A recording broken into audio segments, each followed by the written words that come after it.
Are you kidding me?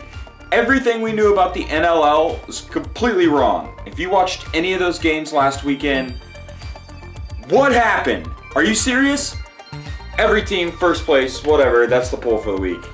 Just kidding, we'll be back with the real thing.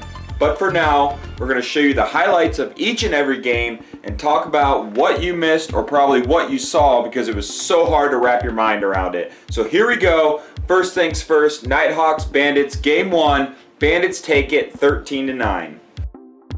This was just the first of 3 meetings between the two over the next 4 games.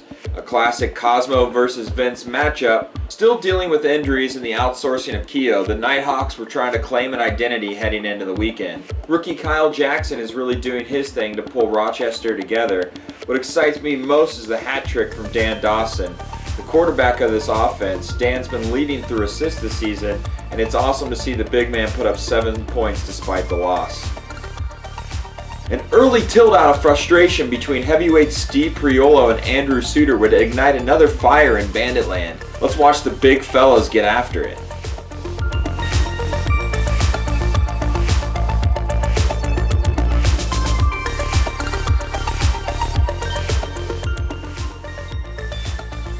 Dealing with a concussion, Banesh wasn't with the team, and Weiss and Malcolm were also out of the lineup.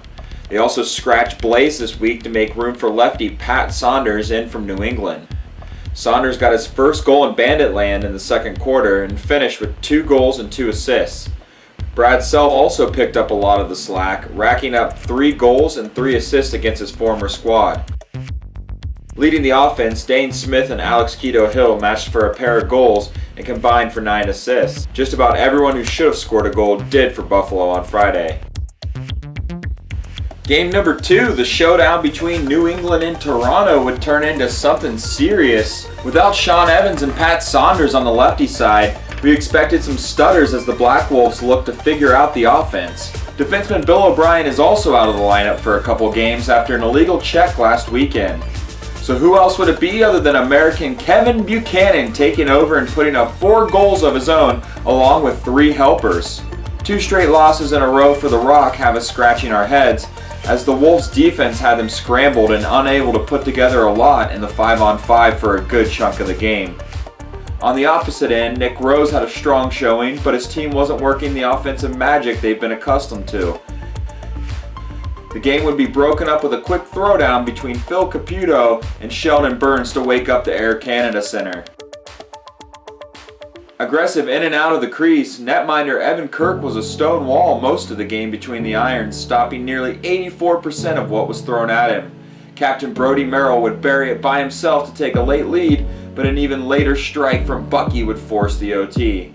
Overtime would come to an end a little over 2 minutes in, with an incredible hustle play from the D-man Sheldon Burns. Next up, the Roughnecks fell 9-18 in the Loud House to the Colorado Mammoth. Newly acquired sniper Stephen Keogh is already looking sharp with his new squad. After opening up the scoring, Keogh would finish with 3 goals and 2 assists. He was on the heels of McLaughlin's 4 goals and Crawford's 6, both with a trio of assists. Brent Adams is still bringing his lightning-quick play to the floor, earning a pair of goals and assists of his own. Dylan Ward went nearly 85% on the night, looking confident all game long between the pipes. Leading his team with a 5-point performance, Superman Curtis Dixon wasn't able to start any real runs for the Riggers. Aside from Dixon, no scorer put up multiple goals in the game. Young goaltender Christian Del Bianco got the start and the finish, broken up by a passable showing from Scigliano. Both goalies took a peppering in a game featuring 112 shots on goal. Completely shut down, Westberg was lucky enough to find an assist, while Shatler, Digby, and Doby each only sunk a solo goal. For a team with this much familiarity, things shouldn't have worked out this way. They were 3 for 3 on the power play and killed off all but one in a physical competition. How they responded will shake things up even more, but we'll get to that soon enough. For now, let's put our eyes on what has to be the most thrilling game of the weekend, if not the 2017 season. After getting punched in the mouth during the second half on Friday night, the Nighthawks fired back right away during the following afternoon's 1 p.m. start. Both teams returned with fairly similar lineups, but it would be Big Fish DeRuscio in the goal for the visitors. The night opened with a pair of tallies by the K-Hawks without an answer from the Bandits in the first quarter. The hot sticks of Dane Smith and Pat Saunders would knot things up, answered by a quick strike from Joe Resetaritz. England and Stainhouse would each light up the scoreboard to take a halftime lead. Out of the gate, young gun Kyle Jackson would tie things up for Rochester before another strike from Buffalo newcomer Pat Saunders. A pair from Gillies and Resetaritz would give a one-goal lead going into the final frame. The entire game was a back-and-forth exchange of hard-nosed lacrosse, and 10 minutes would fall from the fourth, the scoring would open back up. Jones and Smith would steal a late lead, but the Blue Cross Arena would never give up.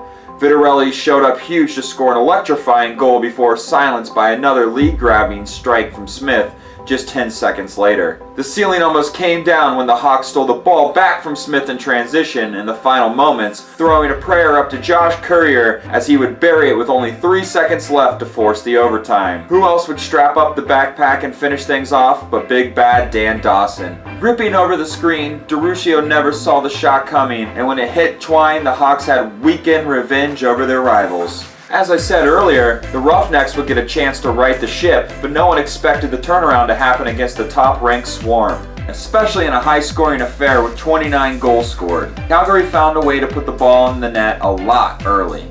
And by a lot, I mean 13 goals to the Swarm's 3. Mike Poulin and Brody McDonald split time in the first half, and while both struggled, McDonald would finish out the game and Poulin would get the L. Moose Matisse led their minimal offensive production with a hat trick and pair of assists, while Lyle was contained to a couple of strikes and 3 helpers of his own.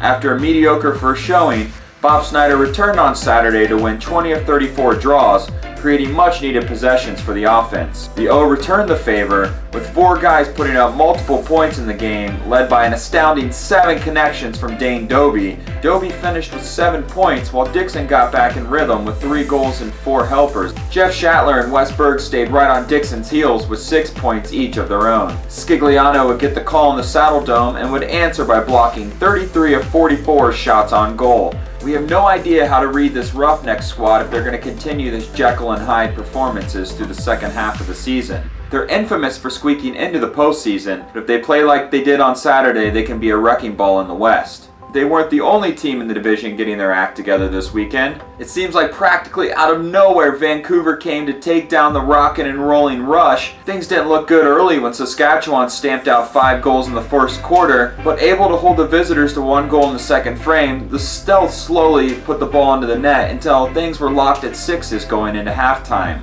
There wasn't one stealth shooter doing all the work on Saturday. It was a committee effort to get things done. Small, Schuss, Salt, McCready, and Durston would all throw a couple of balls into the net. In all, 10 different runners found a way to put up at least a single point in the fight. The third quarter was another neck-and-neck race, but finally we saw the boys in black able to convincingly shut down a game, finding 3 goals in the fourth while holding the Rush to a goose egg. They can't thank Ty Belanger enough, who blocked nearly 86% of the 64 shots on target. Although he saw a lot of heat, the defense still managed to hold Jones and Church to a pair each, and Mark Matthews without a single strike. The ball appeared to have eyes of its own, beating Aaron Bold 13 times on 40 shots, his worst showing of 2017, to give Vancouver a much-needed win. Thanks for joining me for this week's recap. You can check out more National Lacrosse League news and information on LaxAllStars.com. As we're in the second half of the season, things are going to be firing up, so don't miss the action this weekend. You can watch the games live on NLLTV.com, but we're always here at LaxAllStars to tell you about them.